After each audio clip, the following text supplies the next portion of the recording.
1983년 가을의 일이다. 경기도 외곽, 산자락 아래 들어선 턱산초등학교는 학생 수가 많지 않은 소규모 학교였다. 선생님들은 거의 고정되어 있었고 학부모들도 서로 얼굴을 아는 작은 공동체였다. 그런 곳이었기에 그날 일어난 일은 오래도록 사람들의 입에서 떠나지 않았다. 10월 셋째 주 화요일 오전 10시 20분. 2교시 수업이 한창이던 시간이었다. 3학년 2반 담임 이정선 선생님은 칠판에 분필로 받아쓰기 단어를 쓰고 있었다. 28살 부임한 지 3년 차였다. 아이들 사이에서 인기가 많은 선생님이었다. 목소리가 부드럽고 혼을 낼 때도 언성을 높이는 법이 없었다. 그때였다. 천장에 달린 스피커에서 치직 하는 잡음이 흘러나왔다. 아이들이 고개를 들었다. 이정선 선생님도 분필을 잡은 채 잠깐 멈췄다. 방송실에서 아무 예고 없이 교내 방송이 나오는 것은 드문 일이 아니었다. 체육시간 변경 안내나 준비물 공지 같은 것들이 종종 그렇게 나왔다. 그러나 이번엔 달랐다. 보지 마라. 주세요.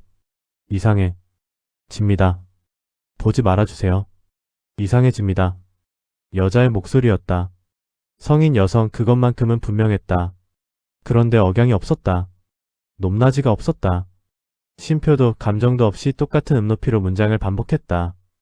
마치 기계가 녹음된 말을 재생하는 것 같았는데 기계 특유의 매끄러움도 없이 어딘가 끊겼다 이어졌다를 반복했다. 1학년 교실에서 울음소리가 터졌다. 2학년 복도 쪽에서도 소란이 들렸다. 이정선 선생님은 아이들에게 자리에 앉아있으라고 말했다. 목소리는 평온했지만 손에 진분필이 부러질 뻔했다는 걸 나중에야 털어놓았다. 선생님은 교실 문을 열고 복도로 나섰다. 방송실은 본관 1층 끝이었다. 뛰었다.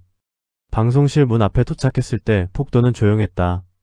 스피커 소리는 건물 전체에서 흘러나오고 있었다. 이정선 선생님은 문손잡이를 돌렸다. 잠겨있지 않았다. 문이 열렸다.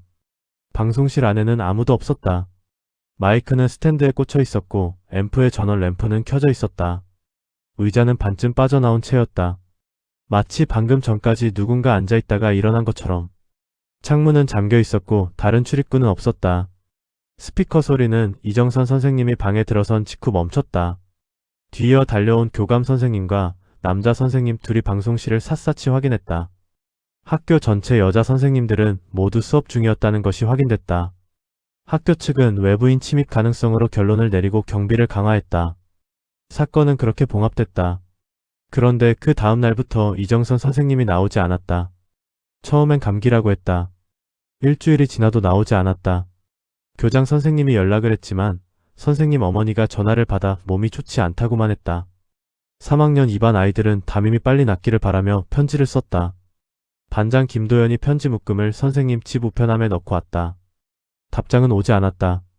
한 달이 지났다. 이정선 선생님은 결국 사직서를 냈다. 직접 제출한 것이 아니라 우편으로였다. 학교 측은 황당했지만 막을 방법이 없었다. 그 후 선생님이 정신병원에 입원했다는 소문이 돌기 시작했다. 소문의 출처는 불분명했지만 아무도 반박하지 않았다. 세월이 흘러 그날 방송실로 가장 먼저 달려갔던 이정선 선생님과 같은 학교에 재직했던 동료 교사 박명숙이 퇴임 후 처음으로 그날 이야기를 꺼냈다. 정선이가 방송실 문 열기 직전에 저한테 전화했어요.